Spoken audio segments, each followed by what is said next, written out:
There's a moment most women know intimately. You cancel the plans you actually wanted to keep, you check your phone again, and somewhere beneath the surface there's this quiet, gnawing worry that you can't quite name.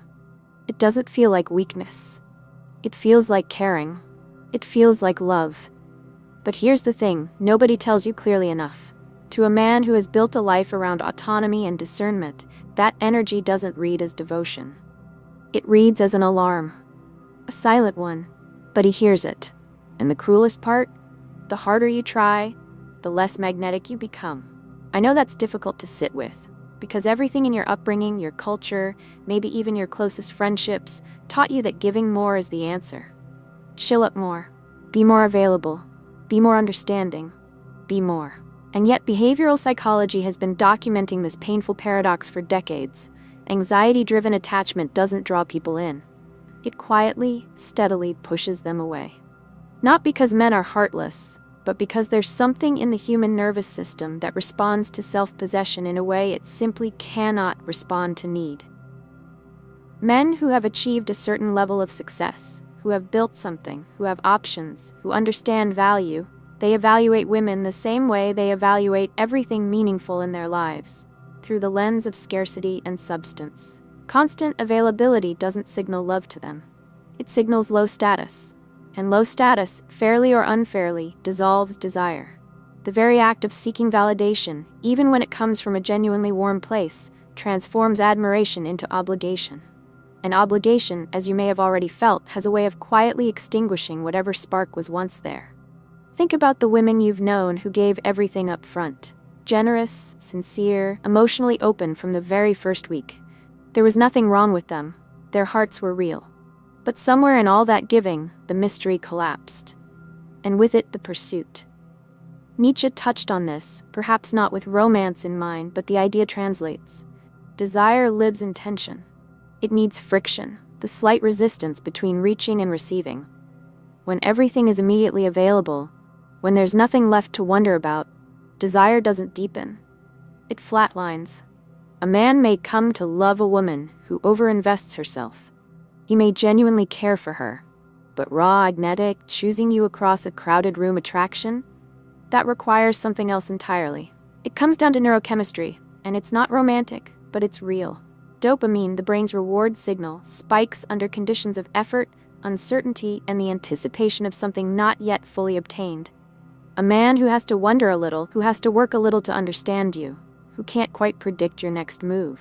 His brain is genuinely more engaged. It's not a game. It's biology. You've probably witnessed the flip side yourself. A man who pursued you with real intensity, and then something shifted the moment your attention became unconditional. Not because he was shallow, but because the neurological thrill of discovery had nowhere left to go. Certainty, in the context of early attraction, is quietly lethal to desire. The social conditioning piece makes this so much harder to untangle. Girls are taught, gently, persistently, from a young age, that accommodation is a virtue. That saying yes is generous. That never being too difficult makes you lovable. And there's something true in that, in the right context. But taken to its extreme, this conditioning blinds women to the quiet power dynamics running beneath every interaction.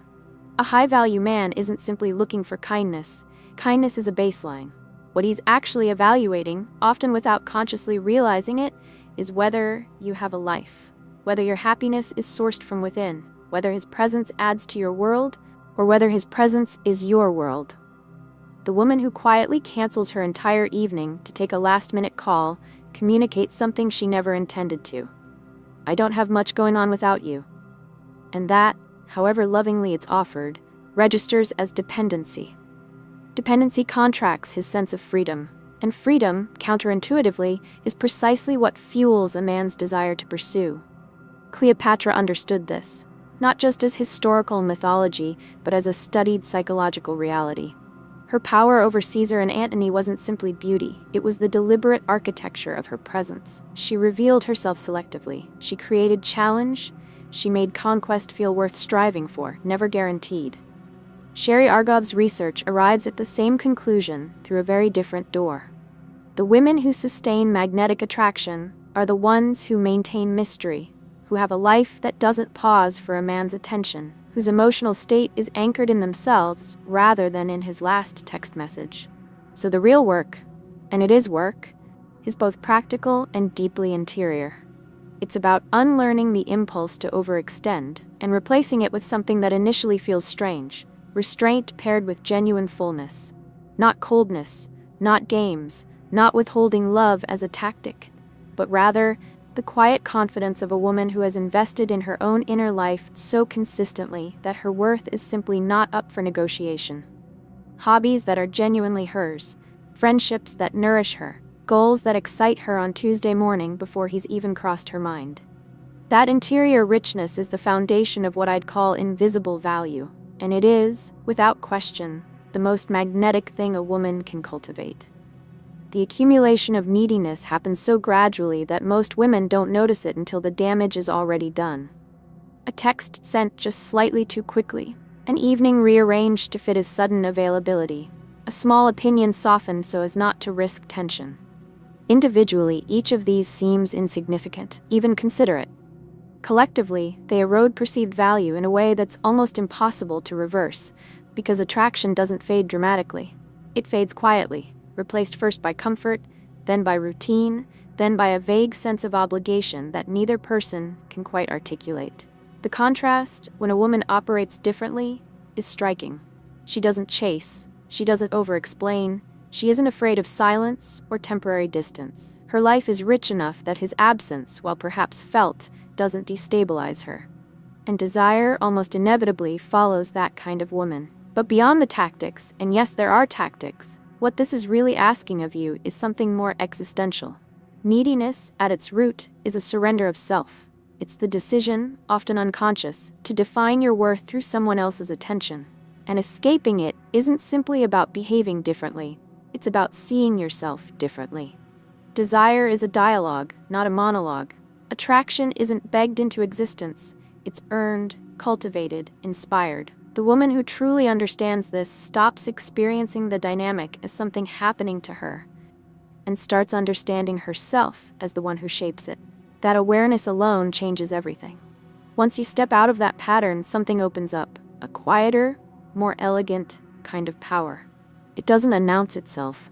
It doesn't need to. It operates in the spaces between interactions, in the life you build independently, in the private victories that have nothing to do with him. Men who are accustomed to high stakes, who have competed, built, navigated complexity, are drawn almost helplessly to women who carry that same quality of fullness. Not women who orbit their lives, but women who have gravitational pull of their own. Invisible value is a strange phrase until you feel it working. It's not in the dress or the perfectly crafted message. It's in the way a woman moves through her own life with intention. The goals that occupy her mind, the friendships she actually shows up for, the creative or intellectual pursuits she'd be doing whether or not anyone was watching. Aristotle wrote about how human attention is most alive in the presence of novelty and the unknown.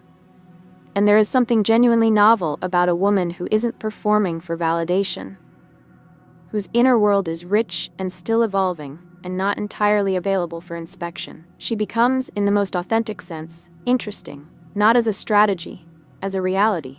Historically, the women whose influence endured, Cleopatra again, yes, but also so many others whose names we don't know, they understood something intuitively that psychology is only now articulating fully. Selective revelation, the careful, almost artistic control of what is shown and when. In practical terms today, that looks like a woman who doesn't immediately share every thought, every feeling, every detail of her schedule, who has evenings that are genuinely hers, a book, a dinner with a friend, a creative project, not as performance, but because her life is actually full. When a man encounters this, something registers in him. She doesn't need me to complete her. And paradoxically, that makes him want to be part of her world more than almost anything else could. The neuroscience supports this so cleanly it's almost uncomfortable. Dopamine doesn't spike at certainty. It spikes at the edge of certainty, where reward is possible but not guaranteed.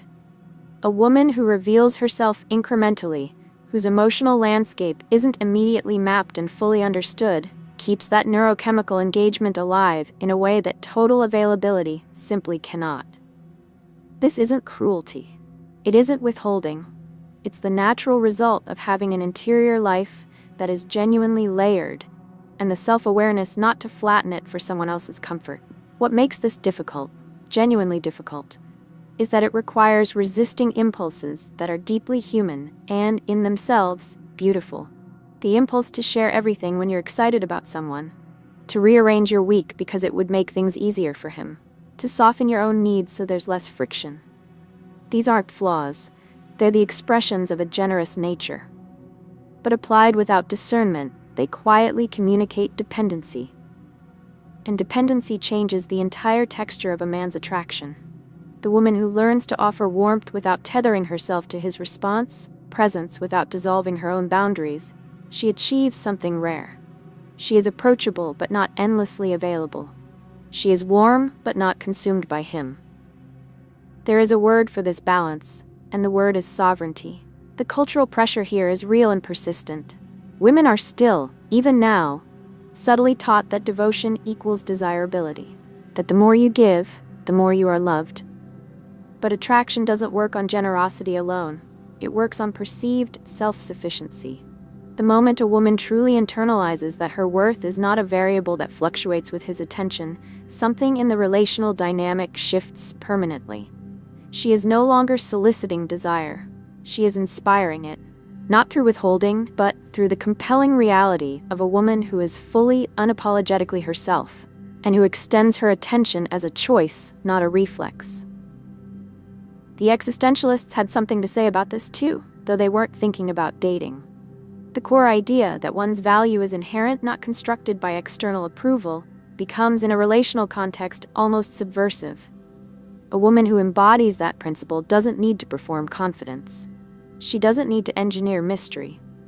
The mystery is a natural byproduct of actually having a self that isn't on constant display. And men of substance, men who have done the work of building something real in their own lives, recognize that quality immediately. They are drawn to it because it mirrors something they respect in themselves. The paradox holds perfectly. By creating a little distance, she draws him closer. By not being everywhere, she ensures that when she is present, it matters. It's an inversion of everything conventional relationship advice has ever suggested, and it works precisely because of that inversion. There is also a kind of challenge embedded in all of this. Not the artificial kind, not the playing hard to get that teenagers mistake for power, but something more grounded. The challenge that comes from genuinely having standards, genuinely having a life, genuinely not being available to anyone who simply shows up and asks. Dopamine, again, is the mechanism. A man who has to earn access, who has to pay attention, who has to be present to understand you, is neurologically more invested. It's the same principle that makes any meaningful achievement more satisfying than something handed over freely. Strategic challenge isn't manipulation. It's the natural result of self-respect expressed outward. Think of Mata Hari, complicated as her history is, or again, Cleopatra. Their allure wasn't primarily physical. It was the sense that engagement required something. That being close to them demanded effort, attentiveness, genuine investment. That conquest, if it came at all, was never guaranteed. In contemporary terms, this translates simply: she has standards, she doesn't abandon them to make him comfortable, and she is perfectly capable of enjoying an evening without him.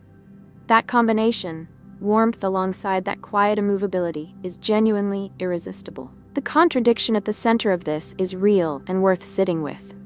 A woman can be deeply caring and yet not reflexively available. She can enjoy his company enormously and still refuse to let that enjoyment define her. She can be emotionally present without being emotionally consumed. This tension, invested but not overinvested, engaged but not desperate, is the essence of a presence that keeps pursuit alive. Research in behavioral psychology confirms what many women have already sensed intuitively.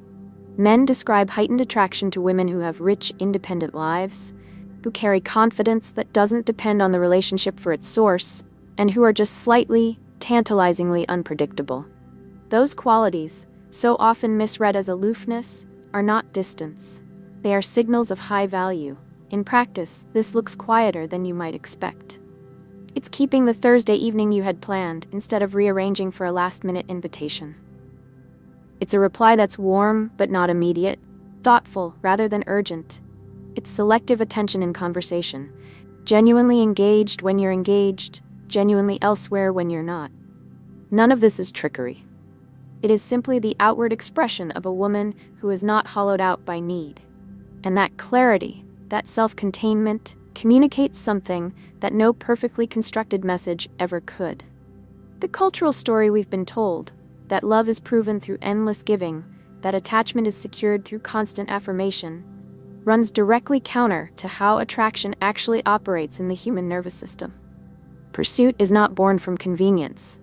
It is born from challenge, not artificial obstacle, but the genuine, compelling reality of a woman who cannot be simply acquired. By being that woman, not as a performance but as an actual state of being, the dynamic shifts from transactional to genuinely magnetic. Kierkegaard wrote about the relationship between desire and immediacy, how longing deepens when fulfillment remains just beyond the effortless reach. It's not a comfortable philosophy, but it's an honest one. The woman who is complete without him, yet who chooses to extend her presence and affection selectively, creates real desire. Not the anxious, obligation-driven attachment that comes from overgiving. Genuine desire, the kind that sustains itself because it is continually, quietly renewed by the sense that she is worth continuing to pursue. And this extends into how she carries herself emotionally. Composure is attractive not because it signals indifference, but because it signals solidity. A woman who responds to tension with stability, who doesn't perform emotion for effect, who moves through social situations with an easy, grounded confidence. She communicates something that amplifies desire in a way that overt beauty alone never fully can. The slight unpredictability, held within that stability, is what keeps it alive. She is neither distant nor desperate, she is simply powerfully herself. That is, in the end, the only strategy worth having. Not a set of behaviors to perform, but a way of existing that makes performance unnecessary. Her challenge is her power. Her wholeness is her magnetism, and the man worth attracting will know the difference.